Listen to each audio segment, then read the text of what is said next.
Avant d'entamer la lecture de Comment j'ai rencontré Xavier Dupont de Ligonnès et après avoir lu la quatrième de couverture de cette autofiction, je me suis posé la question suivante de savoir où situer le roman de la fiction, autrement dit, où est la fiction, d'où est la vraisemblance. J'étais déjà devenu enquêteur dans cette X-Files aux frontières du réel. De l'épée successivement à la plume, les ondes clandestines font une incursion dans le parcours d'un invité hors norme qui signe une œuvre non conventionnelle que nous allons découvrir dans quelques instants sans en déflorer les secrets. Accueillons de ce pas Romain Puertalas. Romain, bonjour. Bonjour Aurélien. Alors, je crois que je me suis planté sur l'introduction parce que j'ai nommé votre roman Comment j'ai retrouvé Xavier Dupont de Ligonnès, qui n'est pas la C'est même un chose. lapsus. C'est un Non, mais c'est lapsus. très bien. Oui, parce que on peut dire que c'est un peu la même chose dans le roman, évidemment. Oui, oui, c'est Et- comment je l'ai rencontré, comment je l'ai retrouvé. Ça exactement. dépend. C'est la même chose, c'est le même résultat. C'est que je l'ai vu et j'ai parlé avec lui et j'ai entamé une relation avec lui, dans le roman en tout cas. Le livre s'ouvre sur le 14 avril 2011 où Xavier Dupont de Ligonnès, on le voit avec sa photo, on le voit en train de retirer au distributeur la somme, je crois, de 30 euros. Et on Oui, apprend également qu'il a tué toute sa famille, un quintuple meurtre en fait, et qu'il a enterré en fait toute sa famille sous la terrasse le 3 avril 2011. Avant excellent. Oui. d'aller plus loin dans le roman, parce que ça c'est le pitch, j'aimerais en fait qu'on puisse, et tradition oblige aux ondes clandestines, retracer votre parcours, votre milieu familial, qui vous étiez, votre cursus universitaire jusqu'à votre situation actuelle. Voilà. Ok. Bon, ben vous avez 2 heures devant vous, ça va? Parce que des choses, j'en ai pas mal fait dans ma vie. Bon, On va essayer de allez. résumer. On fait vite ça. J'ai commencé en fait la musique à l'âge de 13 ans, donc passionné de musique, de rap, électronique, scratch. Voilà, j'étais DJ à l'époque. D'accord. Et en même temps, je voulais être inspecteur de police. Voilà. Et puis, On peut concilier les deux à l'époque, en fait, c'est-à-dire être DJ et en même temps nourrir des perspectives policières. eh ben non, justement, c'est ça le gros problème, c'est que moi j'étais à fond dans le DJing, Ouais. mais avant j'ai été à fond pour être inspecteur de police. Et puis tout d'un coup, je me suis aperçu que c'était un peu antinomique en fait, parce que dans la police, on a interpellé pas mal de gens qui faisaient plus partie du côté du rap C'est ça. que de l'autre côté. Et donc c'est au suite de ma rencontre avec IAM, moi j'étais un très grand admirateur d'IAM, le groupe de rap de Marseille. Oui. euh, et j'allais chez Akhenaton, en fait, à l'époque, parce qu'ils n'étaient Ah, pas encore connus. On est avant 92, on est avant le MIA. Donc, ils ne sont pas connus du grand public, c'était mais ils un ami sont à vous. connus. Alors, on va pas dire que c'est un ami, mais j'allais chez lui, il ouvrait ses portes assez facilement, et puis on discutait des chansons et tout ça. Voilà. Et c'est quand je l'ai rencontré, que, ensuite, quand j'ai pris le train la première fois, que je me suis dit, mais je pourrais jamais. Bon, Akhenaton est un mec super sympa et c'est pas un criminel et tout ça, mais je me Ouais. suis dit, je pourrais jamais arrêter en fait un mec d'Ayam ou du satellite d'Ayam, un mec, vous voyez. euh, Ouais. Oui, et oui. j'ai arrêté en fait de vouloir entrer dans la police. Et j'ai au contraire tout fait pour rentrer dans la musique. Et donc j'ai développé la musique. Et en même temps, j'ai fait des études parce que je voulais en même temps être prof d'espagnol à la fac. Mhm. Donc je suis allé jusqu'à la maîtrise de LCE espagnol, lettres et civilisations étrangères. Et Oui. puis là, j'ai tout arrêté pour ne me consacrer qu'à la musique. Et donc j'ai vécu, on va dire, vivoter un petit peu du DJ, compositeur. J'étais producteur de rap aussi. Mais la Mais musique, on voilà, le sent, elle est en vous, en fait. Elle est même, il y a une certaine musicalité dans oui, le comment j'ai retrouvé Xavier Dupont de Ligonnès. Et je peux pas dire pour autant, en fait, s'il y avait une musicalité, parce que je ne l'ai pas encore lu, en fait, du Fakir qui était resté coincé dans une armoire Ikea.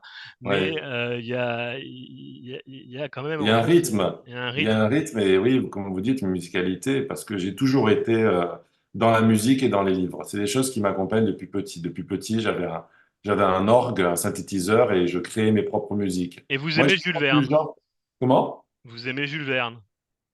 Et j'aime Jules Verne, ouais, ouais. Ouais. C'est à ce moment-là que vous le découvrez, en fait, au moment en fait, où vous êtes dans la musique un petit peu, Oh ou non, avant avant, Jules Verne, avant. ouais, ouais, je le rencontre vers 6 7 ans, puisque mon père était un grand lecteur et un très grand érudit, et donc c'est par lui que me vient ma passion de Jules Verne.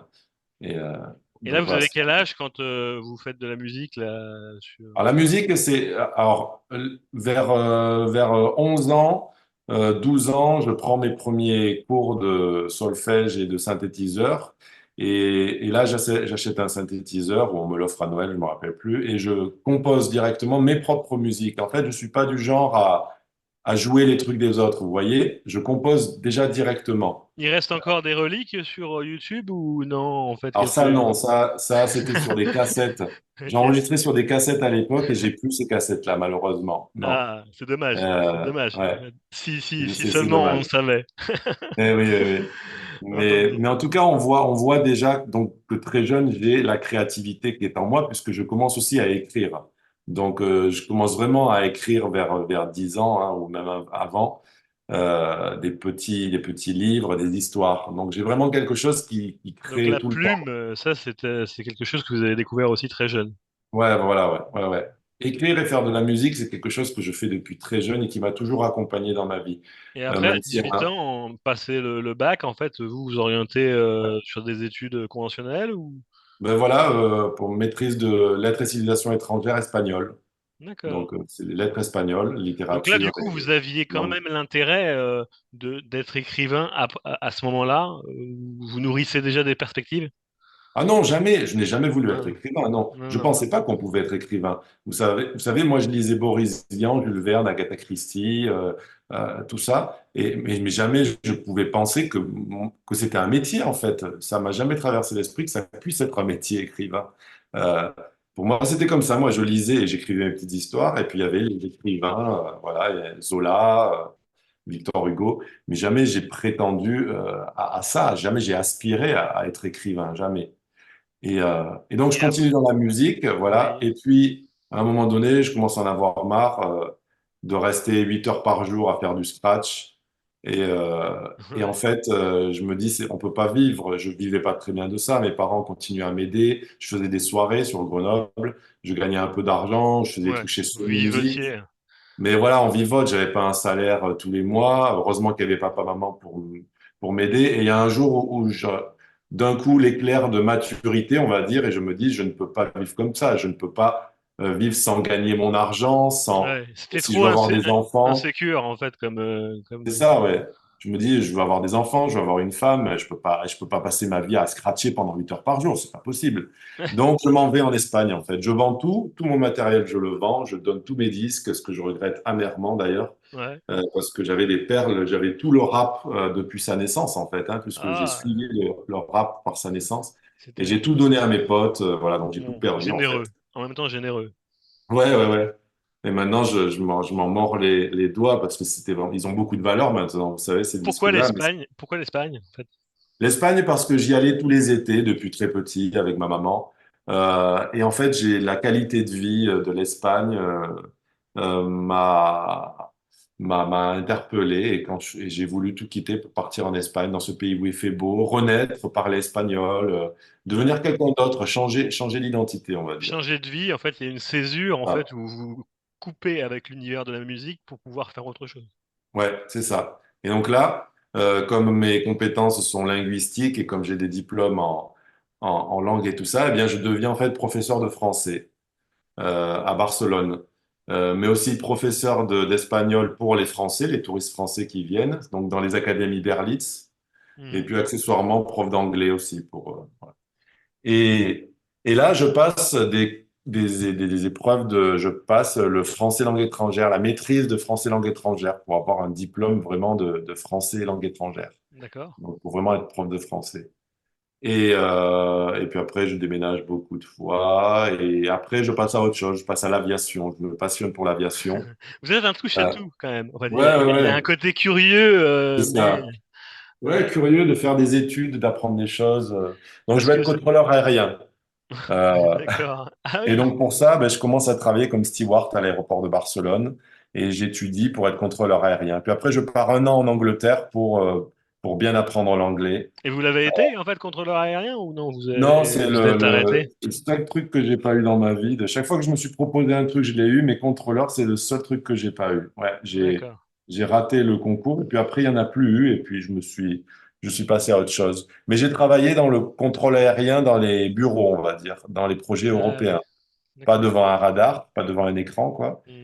Mais donc, j'ai Il y a, il y a- plusieurs années. Ouais. il y a un côté l'aérien, ça vous attire en fait, parce que Ouais. finalement, après, quand on sait que vous allez être lieutenant de la police de l'air et des frontières, Frontières, mais ça, c'est une coïncidence. Ouais, c'est une ouais, coïncidence, mais ça joue aussi un petit ouais. peu en Ouais. fait dans l'explication.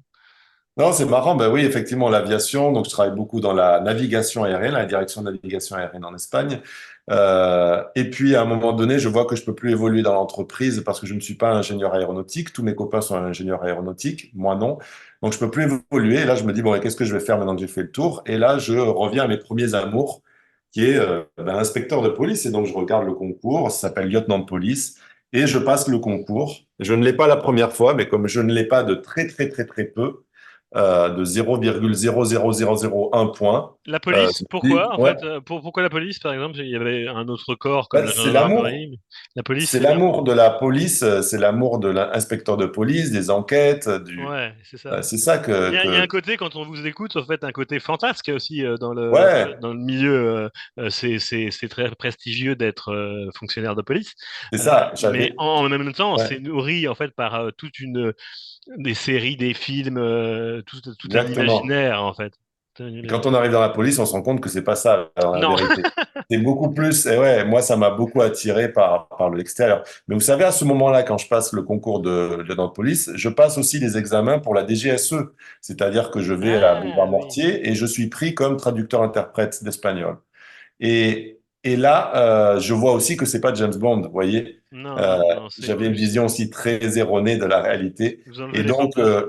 quand je réussis le concours de lieutenant de police, ben, je choisis plus la police que la DGSE, en fait. Voilà. Et donc, je rentre dans la police. Ah, très très bien. Donc, comment ça se passe au début, en fait, chez nos amis policiers?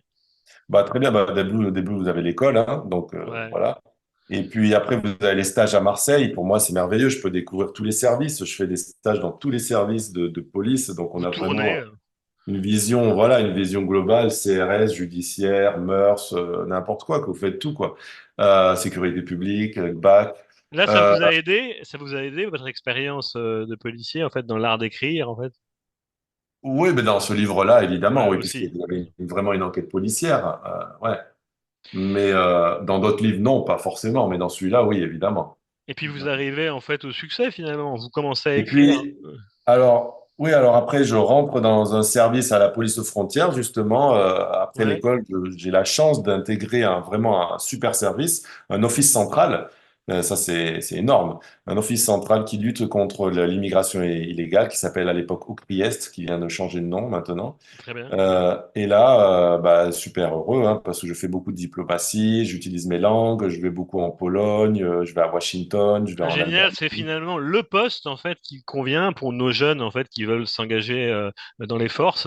Le poste qui bouge bien et qui permet en fait de manier les langues en fait, la diplomatie, etc. Ça c'est Alors ça c'est moi, c'est parce que je suis comme ça, mais ouais, un autre ouais, vous dira, bah non, je préfère beaucoup d'actions, et donc il ouais, préfère aller dans le raid ou à la BAC, ou je sais pas, vous voyez. ouais, bien sûr. Donc, dans la police, il y en a vraiment pour tous les goûts, donc c'est ça, c'est vraiment merveilleux, et on peut changer, si on s'ennuie, on passe à autre chose. Mhm. Il y a 1000 métiers dans la police, ouais, mais surtout bien travailler à l'école, ça c'est le truc, à l'école de police, surtout bien travailler parce que votre note, en fait, vous permet de De pouvoir choisir le choisir service. votre poste. Les premiers postes sont les meilleurs, hein, police judiciaire et tout ça.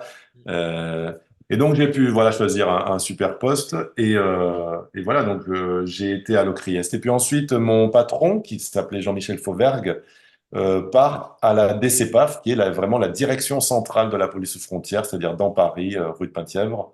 Et je le suis parce qu'on est vraiment très très liés, donc je pars avec lui. Et puis finalement, très peu de temps après, il s'en va, lui, au RAID.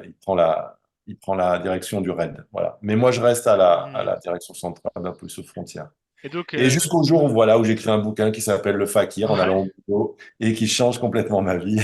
Mais en même temps, il faut quand même expliquer un petit peu aux auditeurs comment vous êtes passé de votre activité policière à une activité livresque que vous n'avez jamais cessé d'écrire. Voilà, C'est exactement. la rencontre avec un éditeur, non? C'est comment ça se passe? Non, ben moi, je m'écris mes livres depuis tout le temps. J'écris, mais ça, et j'envoie aux maisons d'édition, et ça n'intéresse personne, voilà. Et pour le fakir, pareil, j'envoie à deux éditeurs. Un, le dilettante, l'autre c'est XO. XO le refuse et le dilettante m'envoie une lettre écrite à la main, chose exceptionnelle parce qu'en général, vous avez la même phrase Ouais. typographique qui vous indique que vous ne correspondez pas à la ligne éditoriale ou que sais-je. Là, j'ai vraiment une double page écrite à la main du directeur Dominique Gauthier qui me dit qu'il veut me rencontrer, parler de ça et tout ça. Donc voilà. Et Et le puis là, Fakir, c'est un grand succès, en fait. Là, c'est le succès. Fakir, du jour au lendemain, effectivement, c'est un succès mondial, c'est-à-dire qu'il est acheté par 30 pays avant même d'être sorti en France. On C'est a un énorme. phénomène d'édition, en fait. Il y a Luc Besson qui le Comme si veut, vous Brad aviez Pitt. tapé dans l'algorithme, en fait, des libraires, en fait, pour diffuser le roman à l'étranger, quoi, finalement. Ouais, non, mais moi, j'ai rien fait, mais ça m'est sorti des mains. Il y a eu du bouche à oreille qui a fait que ça a été un événement mondial, quoi. Ouais, c'est super. Et ouais, ça a été merveilleux. L'année d'avant, il y avait eu Joël Dicker avec l'affaire Harry Kéver en 2012. Oui. Et en 2013, c'est moi. Et puis, depuis nous deux, il y a eu aucun phénomène comme ça. Il y en a eu aucun. Hmm. Après, il y en a qui vendent bien et tout ça, mais quelqu'un qui n'est pas connu, qui du jour au lendemain est traduit dans 50 pays, qui a 13 offres de cinéma, voilà, ça a existé qu'avec Joël et moi, en fait. Vous êtes presque considéré comme un page turner, en fait, finalement. Une sorte Ah de... oui, oui, le fakir, on a dit que c'était un pêche turner, ouais, ou Ligonesse, ouais, les gens le dévorent. Ben, Ligonesse, en euh. fait, on va en parler, d'ailleurs, parce que c'est votre second roman. Non, non, c'est le Non, c'est 10e. le 10e, pardon, c'est le 10e. Ouais, il y en a Le 9 entre. J'étais resté sur le second roman en fait qui a percuté en fait sur sur l'idée. Oui, il y en a eu 10 déjà, hein. Ouais, mais c'est le second best-seller, on va dire. C'est le Voilà, il y a eu second best-seller. Fakir, et 10 ans après, je renouvelle, alors pas autant que le Fakir, hein, mais j'ai de nouveau ce qu'on peut dire un best-seller, hein, ce Vous qui êtes fait sur la beaucoup. consécration. On va passer en fait au plan en fait d'interview que j'avais notamment pour coller au plus proche en fait de la réalité. Je me suis dit on va coller à votre première profession, en fait, qui est policier. Et j'ai décidé de faire une interview police parce que dans cet élément, dans comment j'ai retrouvé Xavier Dupont de Ligonnès, il y a deux réalités. Il y a une réalité criminelle avec une affaire de meurtre et il y a une réalité d'affaire de disparition. Est-ce que on peut, vous avez eu ça à l'idée, en fait, quand vous avez écrit le livre, de dire ces deux façons d'enquêter différentes? Alors moi, je me suis pas forcément posé la question, puisque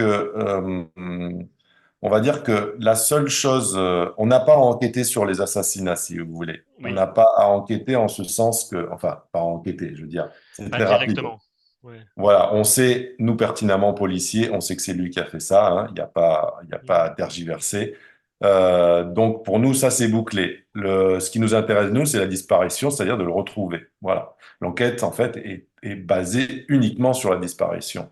Et Voilà. sur ces techniques d'enquêteur en fait que vous avez eu recours, je vais lire un passage en fait qui est très saisissant en fait, qui j'en veux pour preuve le passage page 222 en fait qui traite de, pour moi, du renseignement d'intelligence aux INS en fait parce que je vous le lis. Soudain, je fus frappé par un éclair de génie. Je réalisai que si j'arrivais à déterminer la position du Soleil par rapport au lieu, je pourrais en déduire leur localisation sur une carte.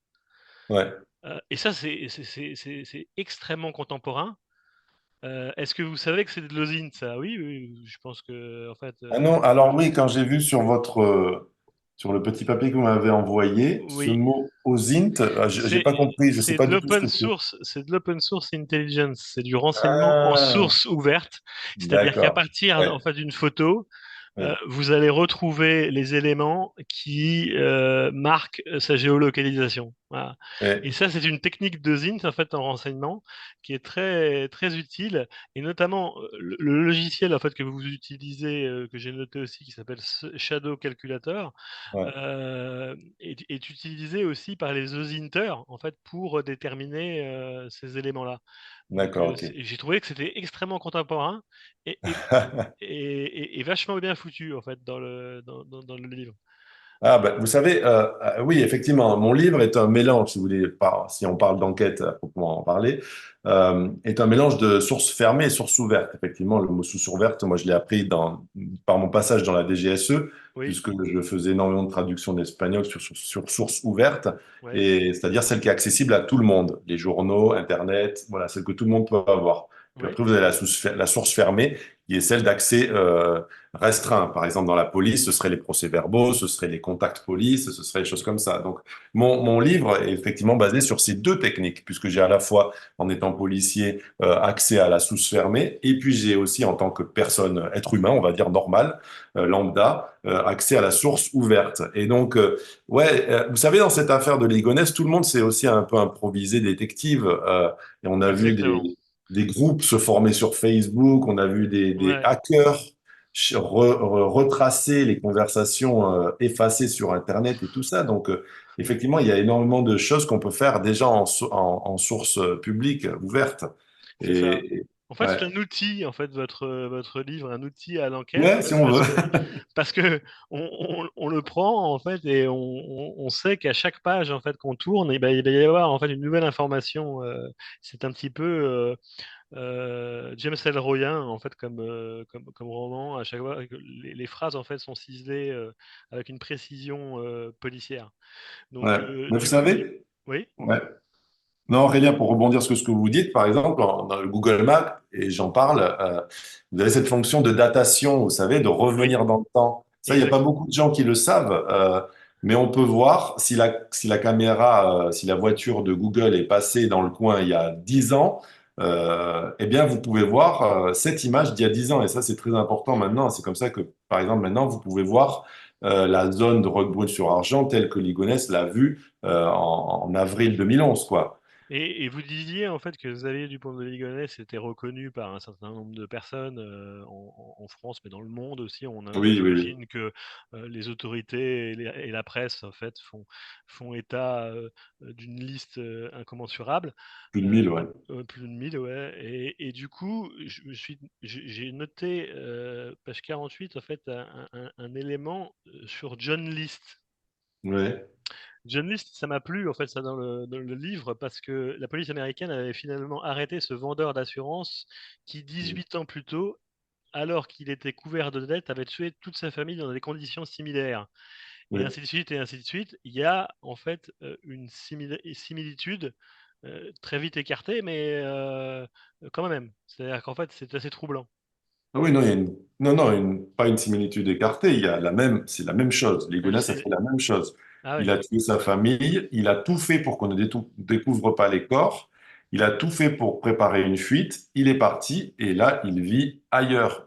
C'est c'est ce la qu'a fait même. John List. Et si on n'avait pas eu ce programme de télé américain qui parle des cold cases, et si on n'avait pas eu ce collègue de travail qui regarde la télé et se dit, putain, mais merde, mais c'est John, le mec avec qui je bosse tous les jours. Ah Et ouais, ben, on n'aurait jamais retrouvé en fait John List. John List a vécu plus de 18 ans à 400 kilomètres de là où il avait perpétré tous les assassinats. C'est quand même incroyable.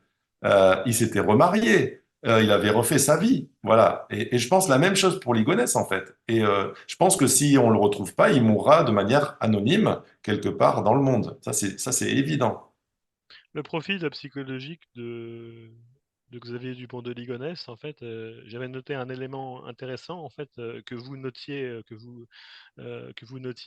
Ligonès vient de Ligone, en fait, en espagnol, c'est ça qui veut dire Ah non, séducteur. Non, non, ouais, alors non, j'ai pas dit que Ligonès vient de Ligone, mais ça ressemble. ça ressemble au mot Ligone, mais je dis pas que c'est Non, non, l'étymologie, ça hein. veut dire que c'est pas Ça l'étymologie, en fait, mais rappelle, voilà. Mais c'est marrant, ça traduit, c'est marrant, parce que voilà. finalement, dans l'étymologie, en fait, même du mot, Ligone en espagnol, du moins si on traduit ça par l'espagnol, Ouais. il y a une culpabilité, quoi. Draguer, voilà. Ouais, un Ligone, c'est un dragueur en fait, voilà. Et, euh, Exactement. et c'est ce qu'il est, c'est ce qu'il est. Ligonès est un séducteur. Pas forcément séducteur de femmes, hein, un séducteur d'hommes aussi, dans ce sens que il séduit pour avoir ce qu'il désire, en fait. C'est un arnaqueur, c'est un petit filou, c'est un manipulateur, c'est un mec qui quand même ne gagnait pas d'argent par lui-même parce que ses entreprises qu'il créait à tire-larigot ne fonctionnaient jamais. Et à partir du moment où il réussissait à choper un peu d'argent de quelqu'un, en lui faisant croire qu'il pouvait investir dans son projet, qui était le projet Nec Plus Ultra et tout ça. Ben, dès qu'il avait de l'argent dans les mains, il ne l'injectait pas dans la société, il le flambait, c'est-à-dire qu'il achetait des cadeaux à sa femme, il allait bouffer dans des restos 3 étoiles, dormir dans des restos dans des hôtels 5 étoiles. Oui. Euh, voilà, il faisait des cadeaux, il offre une voiture américaine à sa femme, et puis après, il n'y a plus d'argent. Et il faut en Hmm. retrouver. Donc, il faut arnaquer encore quelqu'un d'autre. Donc, il était vraiment dans ça. Ouais. Donc, une séduction maladive et une séduction portée sur l'intérêt. Oui. Quand on parle de scène de crime, on pense aussi à Arme du crime. L'arme du crime, vous l'en faites état, page Oui. 47. L'homme décroche la vieille carabine de chasse posée au-dessus de la cheminée du salon, sur les deux pattes de biche ringarde, tue sa femme en premier, puis ses gosses, sans silencieux, on se fout du bruit, etc., etc., etc. Oui. L'arme du crime, on est remonté. J'imagine que les policiers l'ont fait, mais Oui. on remontait en fait sur l'analyse Bien de sûr, cette. le fusil a été en fait est un héritage de son père. Son père est mort quelques mois avant les assassinats, donc je crois que c'est en janvier ou février 2011. Hubert de Ligonnès meurt et donc Xavier va visiter va dans la maison pour un peu débarrasser quoi, comme on fait tous quand nos parents meurent, c'est-à-dire que on va vendre des trucs, on va jeter des choses et tout ça. Et là, il tombe sur le fusil de son père en fait. On va dire cadeau divin, signe. Un signe vient de lui tomber du ciel là. Il voulait se débarrasser de sa famille parce qu'il était vraiment endetté, il savait plus quoi faire, et d'un coup on lui met un fusil dans les mains. Donc effectivement, c'est ce fusil qui va lui ensuite il va prendre des cours de fusil quelque temps avant. Hein. On est vraiment sur les 2 derniers mois là avant l'assassinat. Il prend des cours de fusil. Les armuriers disent qu'il tire bien, hein, qu'il a des capacités en tir. Bon, en tout cas des capacités dont il n'a pas besoin puisqu'il va les tuer à bout portant. Il n'y a pas C'est besoin d'être un ça, bon tireur pour tuer quelqu'un exactement. à bout portant. Mm. Et oui, il achète un silencieux, chose très inédite quand même. Qui achète des silencieux pour un fusil? Un fusil, c'est fait pour la chasse ou Qui c'est fait montre. pour se défendre. Ouais, On va pas mettre un silencieux. Donc là, on est vraiment dans la préméditation et c'est un ça. des arguments qui prouve qu'il voulait tuer tout le monde sans qu'on découvre les corps et sans qu'on sache qu'il les avait tués pour préparer sa fuite. Voilà, ça c'est un des arguments Ouais. convaincants.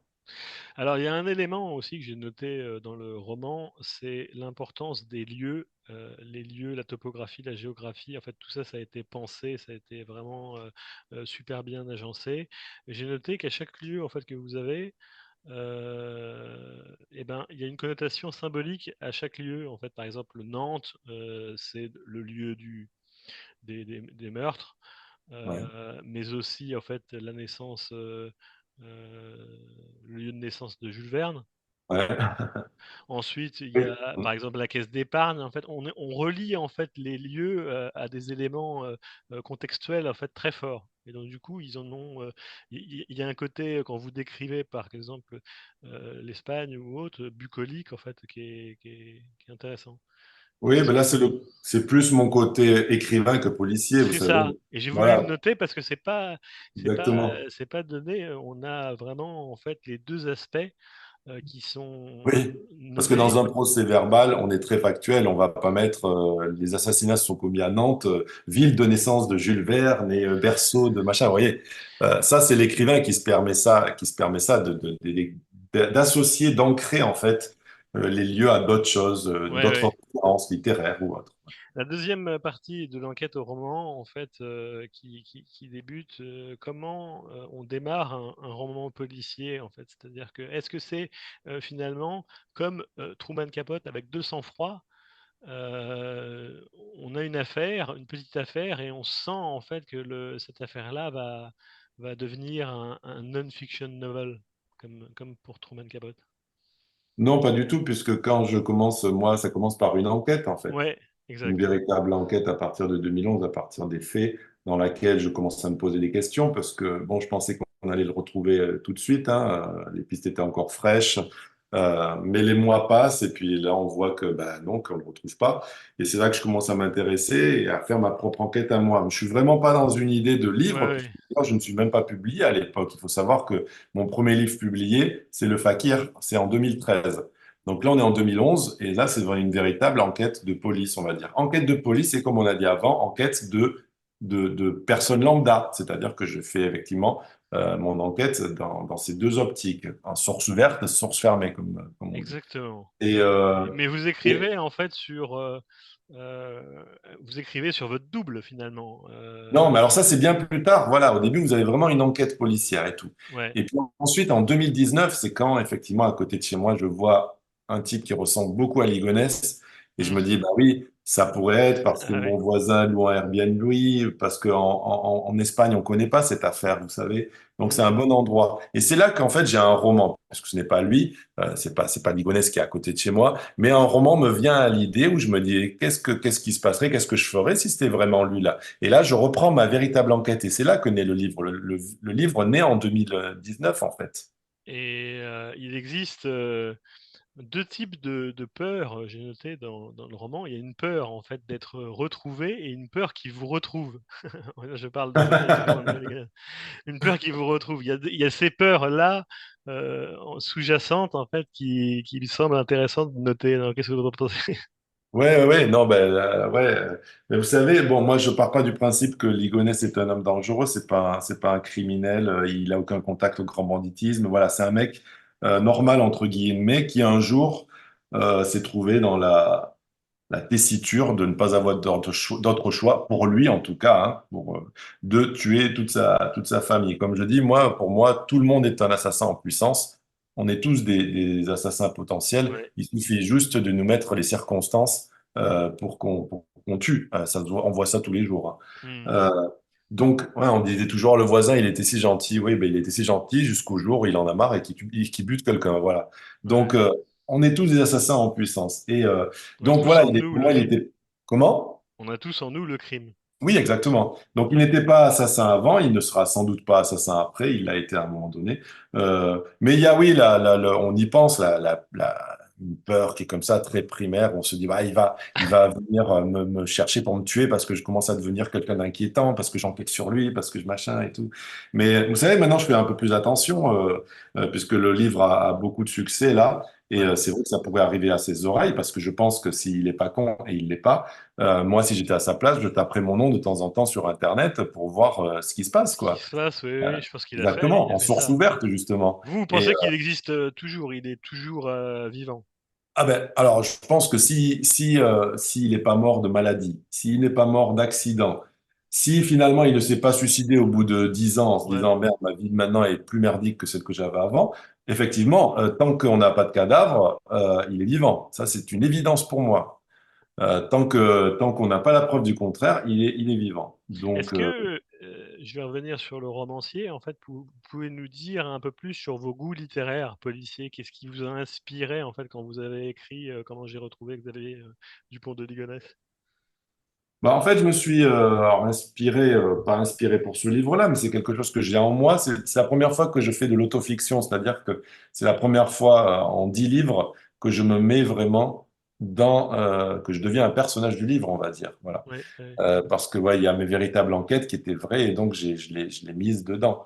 Ça pouvait pas être, je pouvais pas créer un personnage pour ça. C'était moi et donc je me suis dit, ben, je me mets dedans.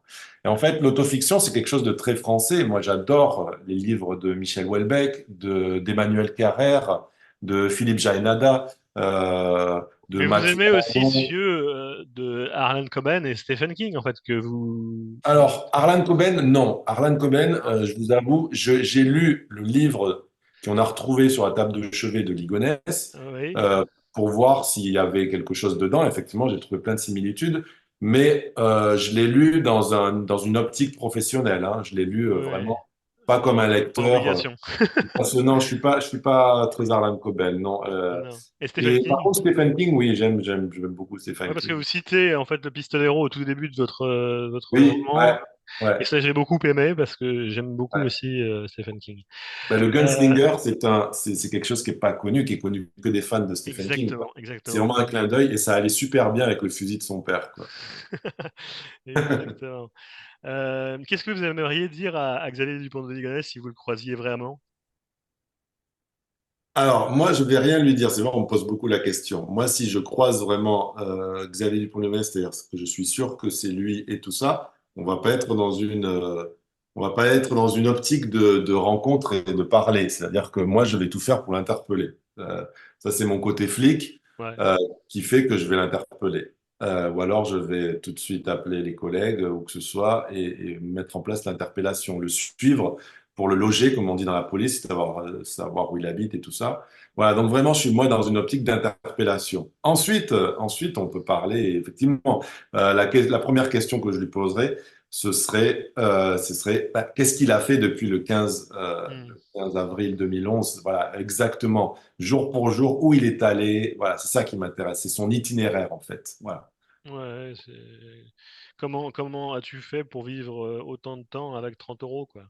C'est un peu, Ouais, oh, ben ça, c'est facile, il suffit c'est d'avoir une facile. petite copine et tout ça, mais ouais, ouais, je veux vraiment savoir comment lui a fait, voilà, oui. Alors, on va parler maintenant avocat. Je vais me faire l'avocat du diable. Oui. Xavier Dupont de Ligonnès s'est-il suicidé?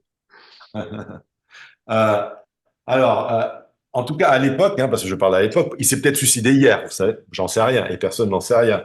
Mais moi, je parle d'à l'époque, en 2011, tout ce qu'il a fait n'a pas été fait dans l'optique de se suicider immédiatement, on va dire. Voilà. D'accord. Quelqu'un qui se suicide le fait directement sous le coup de l'impulsion, quand les pères de famille tuent leur famille, se flinguent, ou alors ils appellent la police, voilà, où ils se rendent.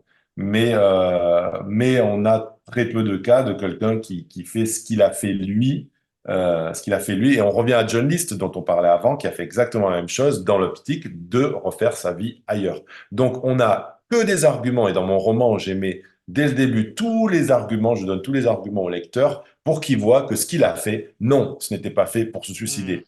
Parce hmm. que dans ce cas-là, on prend un seul argument, le silencieux.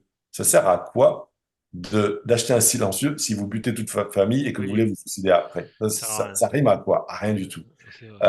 Et des éléments, on en a comme ça 10 000. Par contre, on n'a aucun élément qui nous porte à croire qu'il est allé se suicider ensuite. Vous comprenez? On n'a Hmm. que des arguments qui vont dans l'autre sens. Voilà. Ma deuxième question, c'est si Xavier Dupont de Ligonnès n'était pas coupable. Ah oui, alors ça aussi, c'est quelque chose d'extraordinaire. Je veux dire, on adore toujours les théories du complot. La réalité est toujours vraiment beaucoup plus simple. Et je vous le dis en tant que policier, la réalité est vraiment très, très, très simple et beaucoup plus simple que ce qu'on voit dans les films ou dans les séries ou dans les romans, parce que là, ben, voilà, dans la réalité, c'est vraiment très, très simple. Or là, euh, on n'a aucune raison de penser que ce n'est pas lui qui a commis les assassinats. On a tout. On a tout qui l'incrimine, quoi. Donc, mais effectivement, si vous écoutez sa mère, hein, mais quelle mère ne dirait pas que son fils n'est pas un monstre, hein. Euh, voilà. Votre roman, en fait, dans ses manies d'imaginer le réel, n'est-il pas une fuite en avant? Bah, une fuite dans ce sens que je ne l'ai pas retrouvé dans la réalité et qu'il Ouais, y a une espèce de frustration ouais. et que donc dans ce livre, je satisfais cette frustration en retrouvant justement Xavier Dupont de Ligonnès. Donc, il y a une espèce de fuite en avant. Je ne sais pas si ça arrivera un jour, mais en tout cas, je l'ai déjà fait dans au domaine littéraire, c'est-à-dire que je l'ai retrouvé dans ce livre. Euh, Et si vous étiez à l'origine de la disparition définitive de Xavier Dupont de Ligonnès, votre livre, un roman, est-il une manière de vous disculper et de dire ce qui est écrit, c'est fictionnel, c'est votre alibi? oui, parce que dans le livre, en fait, vous avez une espèce de mise en abîme où Ouais, effectivement, je tue, ça commence par ça, par le exactement. tribunal, et j'essaye de plaider la légitime défense parce que j'ai tué Xavier Dupont de Ligonnès. Euh, donc, euh, Ah, donc oui, bon, ce livre est mon alibi, en vrai. Oui, voilà, ce livre est mon alibi. c'était l'avocat du diable. Je vais vous laisser le mot de la fin, et puis après je vais conclure. Le mot de la fin, Vous eh pouvez bien, dire écoute, ce que vous souhaitez. eh bien, Xavier, écoute, si tu viens d'écouter ce podcast, sache que je suis toujours derrière toi, que je suis très coriace et que je ne te lâcherai pas. Xavier Dupont de Ligonnès, maintenant on est deux en fait à être témoins de ça. Comment j'ai retrouvé Xavier Dupont de Ligonnès? Il offre un parfum de frustration dont on aimerait que la réalité rejoigne la fiction. On aimerait voir réellement Xavier Dupont de Ligonnès et ses réponses aux nombreuses questions irrésolues faire face. En guise d'épilogue, ce que je peux dire, c'est qu'avec ce livre inspiré fortement de la réalité, on cherche toujours et constamment le réel et l'imaginaire de l'écrivain. Et ça, c'est pour notre plus grand plaisir.